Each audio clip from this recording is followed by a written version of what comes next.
The truth of the share market channel में आपका स्वागत है। मैं भुवनेश अग्रवाल। नमस्कार दोस्तों, मैं आपसे आज जो चर्चा का विषय होगा, वैसे तो जो हालात चल रहे हैं उनसे सबसे आप परिचित हैं, लेकिन सबसे बड़ी बात यह है कि उन हालात में सावधानी क्या बरती जाए, सावधानी बरती जाए जिससे कि हम हमारी पूंजी की रक्षा कर सकें, हमको नुकसान नहीं हो, कुछ फायदा हो। हर आदमी अपनी पूंजी फायदे के लिए लगाना चाहता है। इन्वेस्टमेंट का मतलब प्रॉफिट के लिए है। तो उससे नुकसान से बचाव के लिए जो वर्तमान बाजार के हालात हैं, जो जियोपॉलिटिकल सिचुएशन है, जो ये ट्रंप साहब जो भारत पर प्रहार कर रहे हैं और कई बातें कह रहे हैं। कल कहा है कि साहब अभी तो भारत पर और पेनल्टी लगेगी अगर ये रशिया से ट्रेड करेंगे। तो भारत ने उसका स्पष्ट जवाब दे दिया है कि हम राष्ट्रीय हितों के साथ कोई समझौता नहीं करेंगे।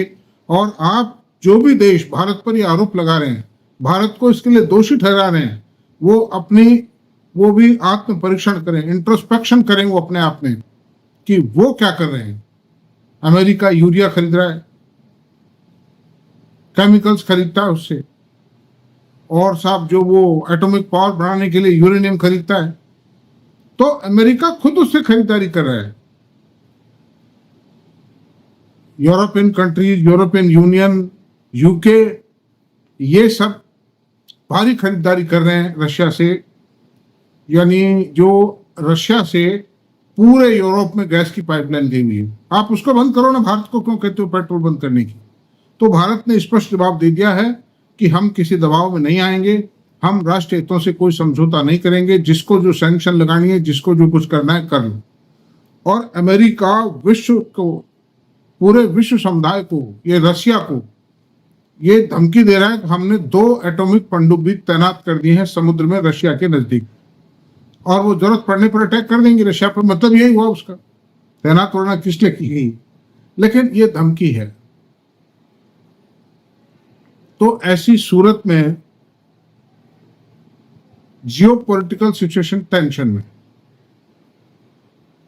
जब से ये ट्रंप साहब आए हैं, जब से विश्व में कहीं भी शांति नहीं, और शांति करवाने का इन्होंने युद्ध समाप्त करने के वादे किए थे, वो सब झूठे वादे साबित हुए, ये असमर्थ साबित हुए हैं।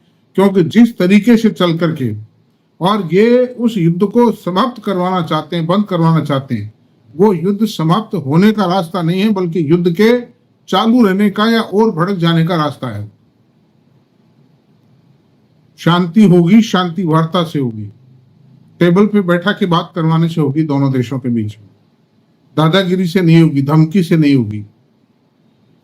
धमकी से कोई नहीं आ। रशिया भी एक ताकत है अपने आप में, वो धमकी से कैसे मानेगा, बल्कि उल्टा उग्र होगा वो।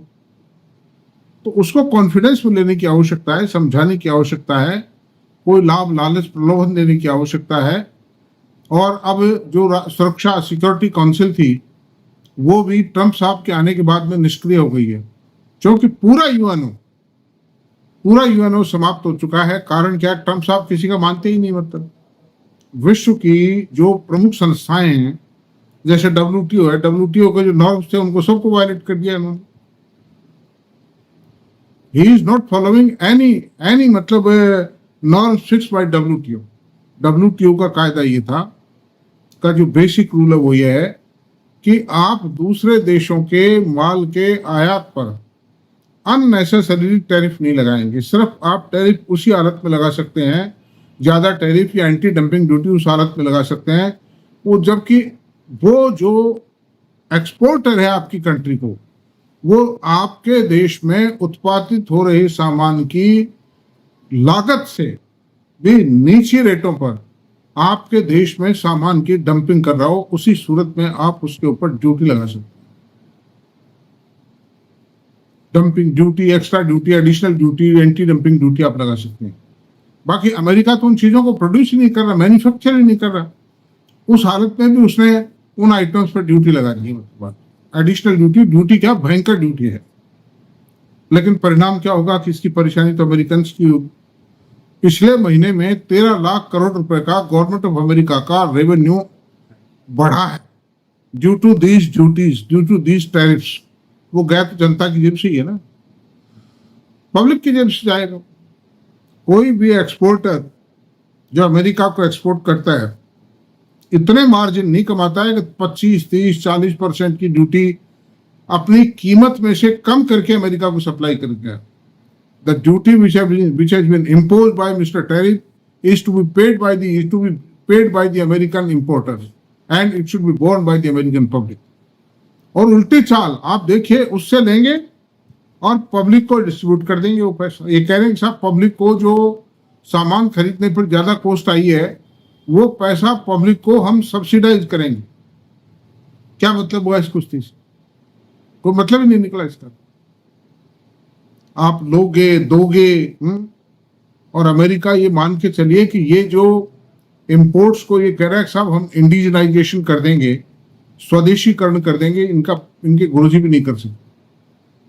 कारण क्या है कि अमेरिका में ये सब चीजें बढ़ती ही नहीं। अमेरिका की बेसिक कंसेप्ट ये थी कि हम नॉर्मल टेक्नोलॉजी की या कॉमन टेक्नोलॉजी के जो सामान है वो तो हम इंपोर्ट करेंगे, because that is not a high profitable item, high costly item नहीं है। और हम हमारा जो समय है, जो हमारी पूंजी और ब्रेन यानी दिमाग, इन दोनों चीजों को उन चीजों पर इन्वेस्ट करेंगे हाई टेक्नोलॉजी पर, और हाई टेक्नोलॉजी पे इन्वेस्ट करके दुनिया के देशों से पैसा खींचेंगे। डिफेंस है, इंफॉर्मेशन टेक्नोलॉजी है, टेलीकम्युनिकेशन है, सॉफ्टवेयर है। उसी का परिणाम है कि आज अमेरिका प्रॉस्परस है। अमेरिका की कंपनियां, अमेरिका की जो माइक्रोसॉफ्ट है, एनवीडिया, माइक्रोसॉफ्ट, गूगल, एमेजॉन, इनके बिना दुनिया में चल नहीं सकता कोई। दुनिया का जो सारी व्यवस्थाएं ठप हो जाएंगी तो छाई हुई। तो इन छोटी मोटी चीजों के लिए इतनी जो कुश्ती कर रहे हैं ट्रंप साहब, ये तो आप ये समझिए कि एक नए पैसे को खोदने के लिए 1 लाख रुपया आप डिगिंग पे लगा रहे हो, खुदाई पे लगा रहे हो आप। It is nothing but A foolish act on the part of mister Trump. तो खैर एनीवे, लेकिन आपको क्या करना, ये तो सारा हमने विचार विमर्श किया है। इसमें सवाल ये है कि कुछ ऐसी कंपनियां हैं, भाई इस समय देखो हमारी चटनी नहीं हो जाए, हमको तो ये ध्यान रखना, हमारा पैसे का नुकसान नहीं हो, हमें ही ध्यान रखना है। तो सवाल ये है कि कुछ 15-20 कंपनियां हैं, और भी बहुत सी हैं, छोटी मोटी कई हैं, लेकिन मेनली मैंने 15 कंपनियों की लिस्ट बनाई है। उन कंपनियों से दूरी मेंटेन की, because they are the main exporter from India for the item of textile, bed sheets, terry towel, इस तरह की चीजों के लिए मेन एक्सपोर्टर है। उनका जो मेन रेवेन्यू आता है that is coming from US. Europe से भी आता है लेकिन अमेरिका से ज्यादा है। जो मेजर कंज्यूमर है वर्ल्ड में वो है ही अमेरिका। अमेरिकन यूज करते हैं, फर्स्ट यूज के बाद ही फेंक देते हैं उस item, because they are very rich. तो अब चलते हैं, वो कौन सी कंपनियां हैं, वो कंपनियों की लिस्ट है। देखिए, ट्राइडेंट मध्य प्रदेश में प्रोजेक्ट है, पंजाब में भी है इनकी फैक्ट्री, और ये मिस्टर गुप्ता है इसके प्रमोटर। इस शेयर में बहुत बड़े बड़े इन्वेस्टर्स ने, जैसे डोली खन्ना वगैरह थे, उनके पास भी करोड़ों शेयर थे इनके, उन्होंने इंटरेस्ट दिखाया था। लेकिन और कंपनी अच्छी है, प्रोडक्ट अच्छा है, लेकिन फिलहाल ड्यू टू अमेरिकन पॉलिसी इस पर इससे दूर रहना चाहिए मेरे ख्याल से।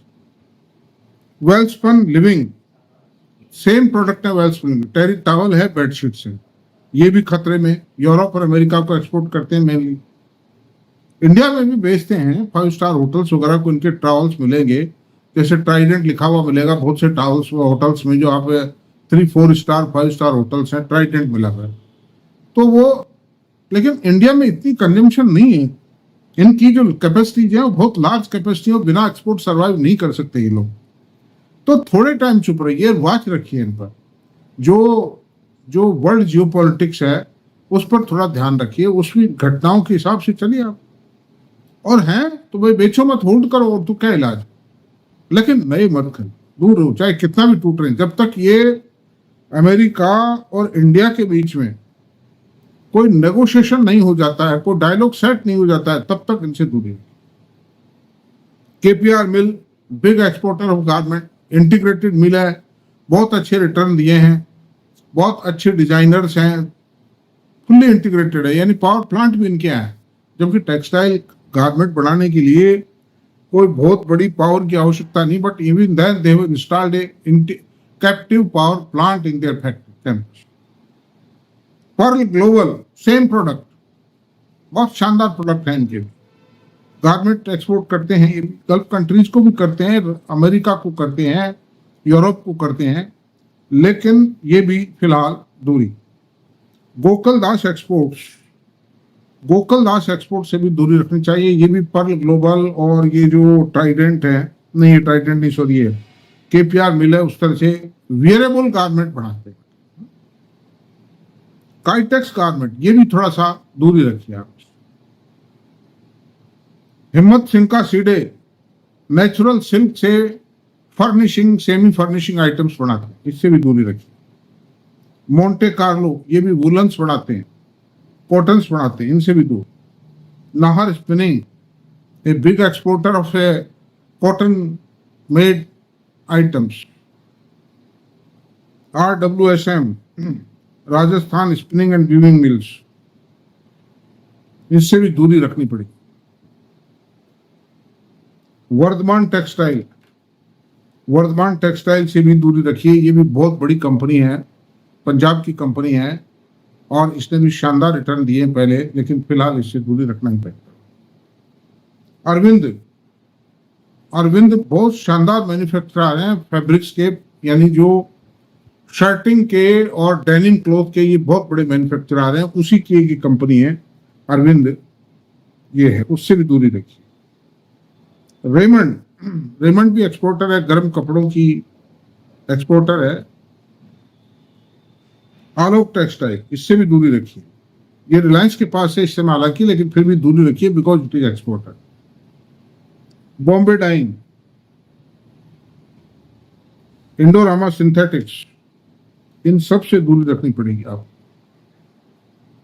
शांत रहिए, देखिए सीन को देखिए, अगर पास है तो कोई बात नहीं, आ जाएगा वो तो। ये जो सिचुएशन है अमेरिका के भारत के बीच में, ये जो टैरिफ वेरिफ है, ये कोई लंबे टाइम चलने वाली नहीं है, क्योंकि ये एक ट्रंप की दिमागी जिद है कि मैं ये कर दूंगा, American first, America first, only America. ये जो स्लोगन्स हैं, ये मूर्खतापूर्ण स्लोगन जो खुद को आत्मघात के लिए दिए जा रहे हैं, अमेरिकन को परेशानी पैदा। अमेरिकन भी बहुत परेशान है, अमेरिका का सब कुछ डिस्टर्ब है इस समय, महंगाई का तांडव है, हर चीज बहुत महंगी मिल रही है, हालत खराब है, मतलब सारा बिजनेस वगैरह सब कुछ मैस है।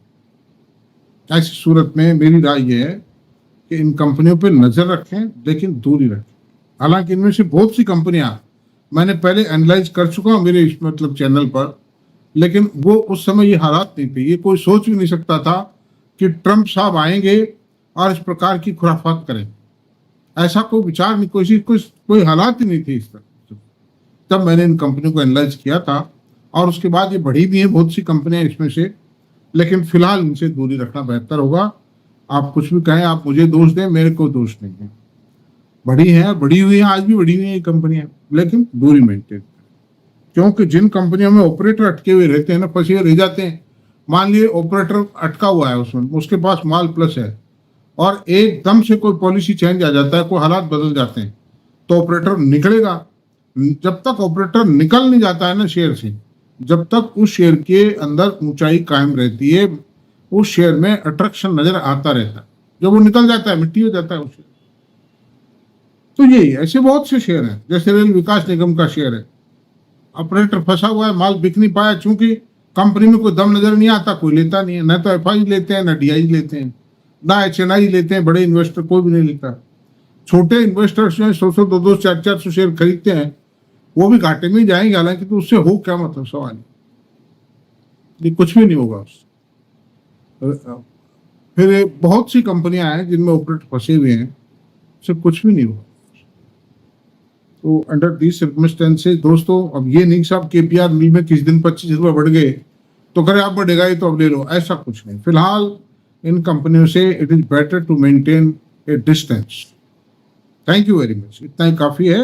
अगर आपको वीडियो पसंद आया तो प्लीज़ सब्सक्राइब करें, लाइक करें, शेयर करें, कमेंट करें। Thank you very much.